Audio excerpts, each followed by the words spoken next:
حضرت ابو ہریرہ رضی اللہ تعالیٰ عنہ فرماتے ہیں ایک یہودی نے مدینہ کے بازار میں کہا مجھے قسم ہے اس ذات کی جس نے حضرت موسیٰ علیہ السلام کو تمام انسانوں سے برگزیدہ بنایا. کوئی سمجھ میں آئی ہے بات؟ یہ قسم کنہوں نے کھائی ہے؟ کنہوں نے کھائی ہے؟ سب کی توجہ نہیں تھی. پھر سناتا ہوں. حضرت ابو ہریرہ رضی اللہ تعالیٰ عنہ فرماتے ہیں. کون فرماتے ہیں؟ کہ ایک یہودی نے مدینہ کے بازار میں کہا مجھے قسم ہے اس ذات کی جس نے حضرت موسیٰ علیہ السلام کو تمام انسانوں سے برگزیدہ بنایا. تو انصار صحابہ میں سے ایک نوجوان نے، صحابہ کی جو دو بڑی جماعتیں کہلاتی ہیں وہ کیا کہلاتی ہیں؟ ایک نوجوان نے، یہ نوجوان صحابی جو تھے یہ ان کا تعلق کس سے ہے؟ انہوں نے اپنا ہاتھ اٹھا کر اسے ایک تھپڑ رسید کیا. فرمایا کہ تو یہ بات کہتا ہے جبکہ ہم میں رسول خدا صلی اللہ علیہ وسلم بھی موجود ہیں، اس کے باوجود تو یہ بات کر رہا ہے. حضرت ابو ہریرہ رضی اللہ تعالیٰ عنہ فرماتے ہیں میں نے یہ بات جا کر رسول خدا صلی اللہ علیہ وسلم کو کہا. میں نے یہ بات رسول خدا صلی اللہ علیہ وسلم کی خدمت میں عرض کی تو آپ صلی اللہ علیہ وسلم نے ارشاد فرمایا کہ اللہ تعالیٰ کا ارشاد گرامی ہے وَنُفِخَ فِي الصُّورِ. یہ کلام پاک میں آ رہا ہے. حضور علیہ السلام کلام پاک کی آیت کو پیش فرما کر آگے تشریف فرما رہے ہیں. فرمایا قیامت کے روز، اللہ فرما رہے ہیں قیامت کے روز جب سور پھونکا جائے گی، سور میں پھونک ماری جائے گی تو تمام آسمان اور زمین والوں کے ہوش اڑ جائیں گے، پھر زندہ تو مر جائیں گے اور مردوں کی روحیں بے ہوش ہو جائیں گی مگر جس کو خدا چاہے. یہ کون فرما رہے ہیں؟ کون فرما رہے ہیں؟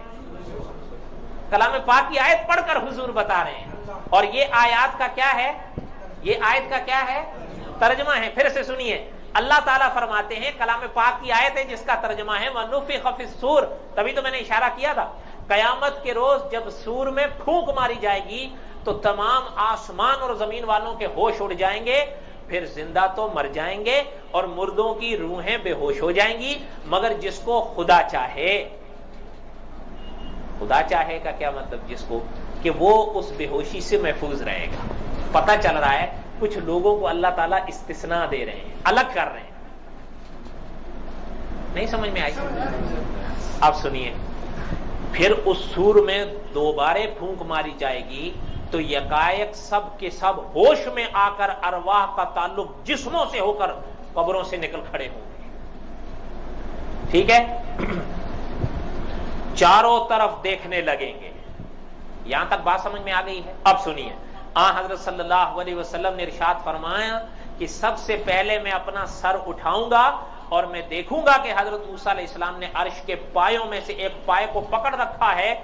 مجھے معلوم نہ ہوگا کہ انہوں نے مجھ سے پہلے سر اٹھایا ہے یا وہ ان لوگوں میں سے ہیں جن کو اللہ تعالیٰ نے اس موقع پر بے ہوش ہونے سے مستثنا قرار دیا.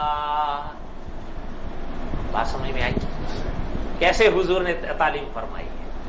حضور کی ہر بات انوکھی ہوتی تھی، ہر بات انوکھی ہوتی تھی. حضور تھوڑا بولتے تھے مگر موتی رولتے تھے. اس کو کہتے ہیں حضور کی شان جوامع الکلم. بات کے الفاظ تھوڑے ہوتے تھے لیکن ان میں مفہوم کا سمندر ہوتا تھا. کیا ارشاد. اور اچھا یہاں حضور کیا فرما رہے ہیں؟ سب سے پہلے میں اپنا سر اٹھاؤں گا تو دیکھوں گا کہ حضرت موسیٰ علیہ السلام نے عرش کے پایوں میں سے ایک پائے کو پکڑ رکھا ہے. مجھے معلوم نہ ہوگا کہ انہوں نے مجھ سے پہلے سر اٹھایا ہے یا وہ ان لوگوں میں سے ہیں جن کو اللہ تعالیٰ نے اس موقع پر بے ہوش ہونے سے مستثنا قرار دیا. حضور کے لیے عالم الغیب کا عقیدہ اس حدیث کی روشنی میں برقرار رہ گیا. نہیں سمجھ میں آئی؟ حضور جو فرما رہے ہیں کہ مجھے نہیں معلوم کہ مجھ سے پہلے وہ ہوش میں آ جائیں گے یا مستثنا ہوں گے. عالم الغیب بھی ایسی ہی بات کیا کرتے ہیں. اور یہ حدیث اگر یہاں ہے بخاری شریف میں بھی ہے، اور بخاری شریف کا مقام تو کسی کے یہاں زیر بحث نہیں ہے نا. آپ تو کہیں ویسے ہی سن ہوئے ہیں.